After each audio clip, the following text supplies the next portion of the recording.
Hi everyone, this is CA Shivani and welcome back to my YouTube channel. So CA final का SCMP paper ये हमेशा एक tough subject में माना जाता है. So today in this video we are going to discuss a strategy that will help you score an exemption in CA final SCMP paper. So without wasting a moment, let's get started with the video. तो सबसे पहले पढ़ाई के लिए कौन सा material use करना चाहिए, तो मेरे हिसाब से ICAI का स्टडी मैट यूज़ करना है. Then you have to do past 3 attempts के RTPs, MTPs and past papers. And lastly ICAI का केस स्टडी बुकलेट. जब मैं फाइनल में थी तब SCMP सुन के मुझे ऐसा लगा था कि कॉस्टिंग का पेपर है तो प्रैक्टिकल पेपर होगा, और मेरी तरह और बहुत सारे स्टूडेंट्स ऐसे होंगे जिनको लग रहा होगा कि SCMP is a practical topic. But let me tell you all, SCMP ये एक थियोरी प्लस प्रैक्टिकल सब्जेक्ट है. इनफैक्ट आई वुड से कि 60% तो SCMP में थियोरी आती है and 40% is the practical part. तो SCMP में ओवरऑल आपको ना कॉन्सेप्चुअल अंडरस्टैंडिंग पे ज़्यादा फोकस करना है, और जहाँ पे थियोरी पार्ट आता है, जहाँ पे आपको आंसर्स में थियोरी लिखना है, उसमें आपको ICAI के कीवर्ड्स भी मेंशन करने हैं. अभी SCMP पेपर में ना जो क्वेश्चंस आते हैं वो यूजुअली केस स्टडी बेस्ड आते हैं.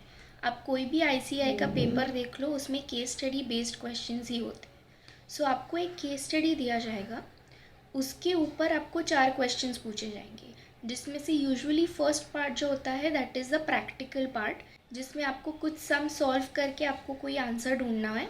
And the B, C and D part is the theory. इसमें यूजुअली एनालिसिस पूछा जाता है. जो भी आपने प्रैक्टिकल पार्ट में फाइंड आउट किया है आंसर, उसको एनालाइज करना होता है. सो SCMP की जब आप पढ़ाई करोगे तो आपको यहाँ पे स्मार्ट स्टडीज़ करनी है. तो मैंने ये पैटर्न एक फ़ॉलो किया था. तो सबसे पहले व्हाट आई डिड वॉज, मैंने जो कॉन्सेप्ट्स होते हैं ना वो मैंने अंडरस्टैंड किए थे. क्वेश्चन कौन से चैप्टर में से आया है, क्वेश्चन में कौन सा कॉन्सेप्ट पूछा गया है, ये हमें समझ में ही नहीं आता. काफ़ी बार फॉर एन एग्जाम्पल TQM और TPM, ये दो कॉन्सेप्ट पे जब क्वेश्चंस आते हैं ना, तो स्टूडेंट्स बहुत हद तक कंफ्यूज हो जाते हैं कि ये क्वेश्चन TQM का है या TPM का है. तो उसके लिए आपको कॉन्सेप्चुअल क्लैरिटी होना बहुत ज़रूरी है. तो सबसे पहले तो हम लोग कोई भी चैप्टर उठाएंगे उसका हम कॉन्सेप्ट समझ लेंगे, and while you are reading the module आपको कीवर्ड्स मार्क करने हैं. एक बार आपने कॉन्सेप्ट समझ लिए और कीवर्ड्स मार्क कर लिए, उसके बाद अपनी एक खुद की समरी नोट्स बनानी है, क्योंकि जो एग्ज़ाम के 1.5 डेज़ है उसमें आप इतनी बड़ी बुक तो लेके नहीं बैठ सकते हो, उतना पोर्शन कवर होगा भी नहीं. तो उसके लिए आपको कोई स्मार्ट नोट्स अच्छे से प्रिपेयर करने जो आप 1.5 डेज़ में रेफ़र कर सकते हो. After you are done with your notes, आपको ICAI के कीवर्ड्स याद रखने हैं, आपको वो मेमोराइज़ करने हैं. और याद रखना, SCMP 100% थियोरी नहीं है, तो आपको पूरा पूरा कंटेंट मगअप करने की कोई ज़रूरत नहीं है. जस्ट वो कीवर्ड्स जो है ना वो आपको मेमोराइज़ करने हैं. फिर इतना हो जाने के बाद ना हम क्वेश्चन सॉल्व करेंगे, और क्वेश्चंस इसमें भी आपको राइटिंग प्रैक्टिस करनी है. जो भी आपको क्वेश्चन होगा वो आपको लिख के प्रैक्टिस करना है. एंड स्पेशली द क्वेश्चंस जो केस स्टडी बेस्ड होते हैं, जहाँ पे एनालिसिस या डिसीजन मेकिंग होता है, वो सारे क्वेश्चंस आप पहले खुद आंसर करने की कोशिश करो based on the concepts you have learned. जो भी आपने पढ़ा है उसको अप्लाई करके आप पहले वो क्वेश्चंस का आंसर करो. जो भी डिसीजन मेकिंग या एनालिसिस पूछा गया है वो अपने वर्ड्स में अपने हिसाब से आप लिख दो.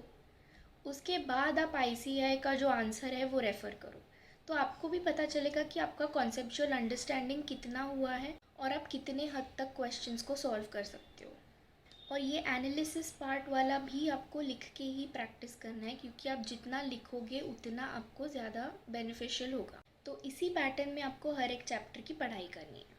तो SCMP के बारे में बहुत लोगों को ये लगता है कि SCMP इतना डिफ़िकल्ट है कि हमें क्लासेस तो लेनी ही पड़ेंगी.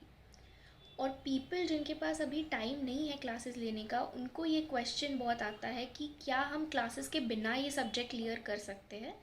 तो let me tell you all कि मैंने पूरा सेल्फ स्टडी बेसिस पे ही क्लियर किया है. तो येस, डेफिनेटली अगर मैं कर सकती हूँ तो आप लोग भी कर सकते हो. बट क्या होता है ना, बहुत ऐसे एरियाज़ हैं जहाँ पे आपको स्टक फील होगा.